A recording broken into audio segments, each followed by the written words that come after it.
Hey guys, and welcome back to Mad About Skin. I tried the world's strongest retinol, and here are my honest thoughts, feelings, and opinions. You know, when it comes to anti-aging, who doesn't want to achieve some next level results? I think we're always chasing those improvements, those marginal gains, and often we'll do that by reaching for higher potency actives.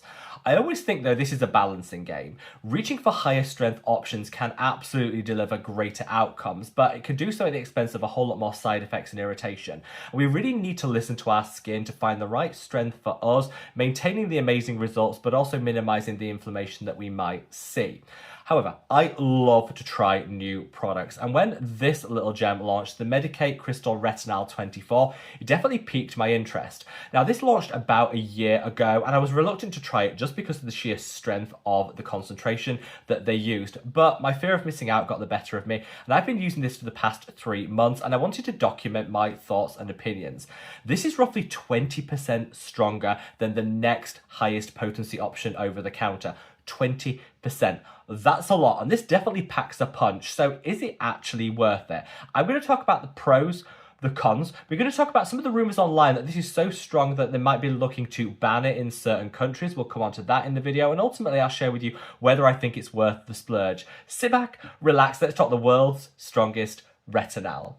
Now, in today's video, I'm going to share with you my thoughts, feelings, and opinions, but I want to hear yours too. What is your current go-to retinol of choice? What brand do you reach for, and what strength do you naturally gravitate towards? What's working well for you?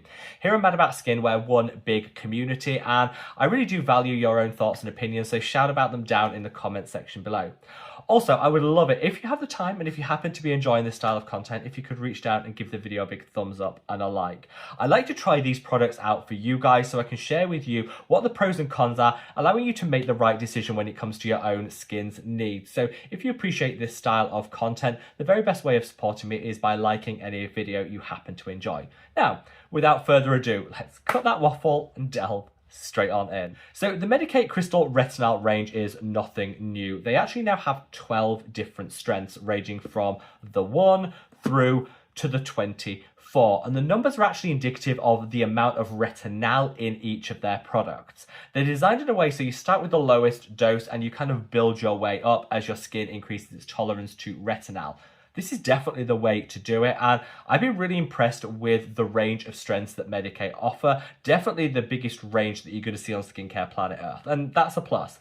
But when they launched this one, which is their expert strength, it caught my attention for a number of reasons. One, I thought, wow, I love the fact that we're pushing the envelope a little bit, that there's a higher strength option, but I also thought, that does seem fairly potent. I'm not sure that I want my skin to test that out and risk the side effects that come with it. As I said, the fear of missing out crept in and I gave it a go. Now, Medik8 makes some quite bold claims about this whole range. They claim that their retinol that they use in their products is 11 times more potent than traditional retinol. Now, this actually is something that I tested in a previous video, and it is actually true. The studies show that retinol with an A, used in the place of retinol with an O, can deliver up to 11 times greater anti-aging benefits. And that's because retinol goes through fewer conversions in order to deliver the retinoic acid our body needs to minimize the appearance of fine lines and wrinkles. Fewer conversions means it just keeps its potency. Generally speaking too, retinol with an A is much easier tolerated by the skin than retinol. So you're getting greater results with minimum side effects, and that for me is always a good thing. And I actually switched from retinol to retinol around 2 years ago and gradually built up my tolerance. This is definitely the highest potency retinol available over the counter, and they actually refer it as expert users only, and I think that is really, really important. If you're already using a high strength retinol and you want to elevate it further, this is a sort of product you want to reach for, but is it going to be for everyone? Let's discuss. So let's talk about the pros first. Get those positive vibes flowing. Well, first and foremost, the results. I've been using this for the past 3 months. I used a whole tube over the space of that 3 months, and I've just repurchased it, which I think is testament to how much I actually enjoyed it. But this tube lasted me 3 months, and over that 3-month period, I definitely noticed subtle changes in my skin. I found that my skin is smoother overall. I definitely had a bit more glow and luminosity, and the appearance of fine lines and wrinkles were definitely diminished, particularly around the crow's feet and the laughter lines. That's where I think it had the greatest results. Now, this of course is in comparison to the high strength retinoids that I used before. This is the Geek and Gorgeous A Game 20, which is a high strength option, but around 20% less potent than this one. And that 20% definitely made a difference, and I noticed visible changes in my skin. So for me, in terms of results, this was absolutely worth it. Another big pro is the experience of using it. It feels gorgeous on the skin. It's like butter. It sinks in effortlessly. It doesn't leave a film. It's just a really enjoyable product to use. And the retinol in here, whilst it's high dose, is encapsulated, and that encapsulation actually provides a little bit of a prolonged release, so it's less sensitizing than the equivalent strength unencapsulated, if that makes sense. So they've definitely thought about how they can deliver this high dose with minimum risk of side effects and irritation, and I personally really appreciate that. I also love the fact that retinol, unlike some other retinoids, can be used alongside all other actives. So you don't have to worry too much about layering and pairing, can't use this, that, and the other. You can use this with everything else in your skincare routine other than other retinoids. You know, I wouldn't layer this with tretinoin or retinol or other retinoids. Everything else, though, is fair game, and I appreciate that because certain retinoids they say you can't use with other actives, making it a little bit complicated. Because it's encapsulated and because it's a retinol, you can use this with everything else. So I was definitely impressed by that. And I think, for me at least, it really just comes down to the fact that if you want a little extra in terms of your anti-aging, reaching for a 20% stronger option definitely seemed to work for me. However, there are some cons that I will call out. First and foremost, there was an increase in sensitivity. Now, it was nothing unmanageable. You know, my skin wasn't painful or super dry or anything like that, but I definitely noticed I got more sensitivity from this product than I did from the Geek and Gorgeous. And that's kind of to be expected. It's 20% stronger. That kind of makes sense. However, that sensitivity did last for about 8 weeks. Something about 2 of the 3 months I had that sensitivity, and then my skin adjusted to it. This is something to definitely be aware of, and I think it means if you have any level of pre-existing sensitivity, this isn't probably going to be the product that you reach for.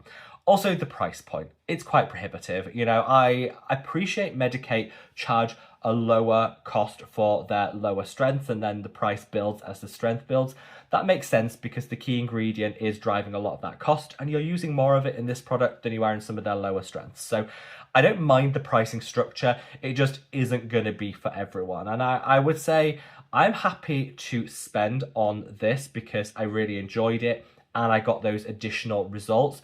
But I don't think everybody needs to, and there's certainly nothing wrong with reaching for this, which I'll also link down below, by the way. I'll link the Geek and Gorgeous A Game 20, which is still super potent, but at a fraction of the cost. It's something in the region of £14, so really inexpensive, budget friendly.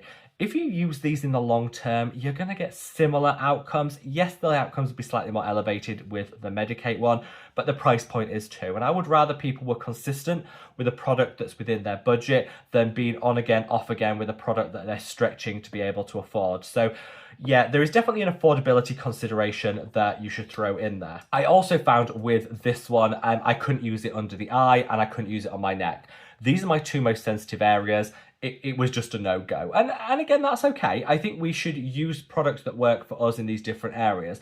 Medik8 do some retinol, lower strength of retinol eye creams, which is what I actually use under the eye and works really well for me. You could use a lower strength, like go for one of the lower strength Geek and Gorgeous options on those areas where you are more sensitive. That's also a cost-effective way of doing it. It's fine. I don't think we should just focus on having the same product across the whole face if that's not how our skin is made up. For me, I definitely needed something different under the eye and on the neck, and this on the rest of the face, and that is absolutely a-okay. We can do that. I think it's just something to call out. This might not be a product you can use everywhere, and to really bear that in mind. Overall, I'm gonna give this a solid 9 out of 10. I'm going to say, give that based on the fact that it's so well formulated with the encapsulation, the extra hydration that they've put in here, the way that they've really thought about how it works. They've taken the fragrance out of this, so some of the lower strength options contain fragrance, this one doesn't. You don't want to use fragrance with high potency options like this. It just risks extra sensitivity. I appreciate that they've taken that out, meaning it's much more sensitive skin friendly. I love the fact that it's a retinol, so you can use it alongside all your other actives. It's ticking a lot of boxes. I'm knocking one mark off for the affordability. I personally think they could bring that down a little bit, but I'm not in charge of the brand and their finances, but I think there's a consideration there. But based on the results that I got and the elevated results that I saw, I was happy with this. Now, of course, when I call this the world's strongest retinol, there are other options that might be a little bit stronger for you on prescription. Not everybody wants to reach for a prescription and go to a dermatologist, the hassle of getting that, which is why over-the-counter options exist. And I think it's really nice to have a super high strength over-the-counter option in the form of this. And I hope other brands will follow with this strength of option in more affordable, from more affordable and drugstore brands. I'm looking at you, Geek and Gorgeous. I hope that will come. But I think it's really nice to have an elevated, higher strength option available over the counter. If you're currently using prescription tazarotene, tretinoin, keep using it. That's going to serve you well. But for us over-the-counter folk, I think this is a really, really nice option to have for expert users, and let that be the key. I think overall, I would say if you've used Retinol consistently for a year or more, this is an option you could definitely reach for. Anyone less than that, class yourself as a beginner or intermediate and kind of work your way up. Don't push it, because ultimately we have to look after our skin, cherish it, and reaching in for a strength this strong from the offstart isn't going to work for you. So hopefully that helps you navigate through it. Am I going to continue to use it? Yeah, I just bought a new bottle, so I will continue to use it. I think it's nice to have those enhanced results, but with a lot of caveats. And hopefully this has helped you guys make your own mind up when it comes to this product or any of the other high strength options on the market. Let me know your thoughts. I wanted this video to be short, sharp, and to the point, because not everything needs a 20-minute long video, and hopefully you found this useful. So if you've made it to the bitter end, let me know. Is this a product you would reach for? If it is, leave the heart emoji down in the comment section below. If it's a product that just isn't going to be for you, leave the cross emoji and state why. Too strong? Too expensive? Do you use another retinoid on prescription?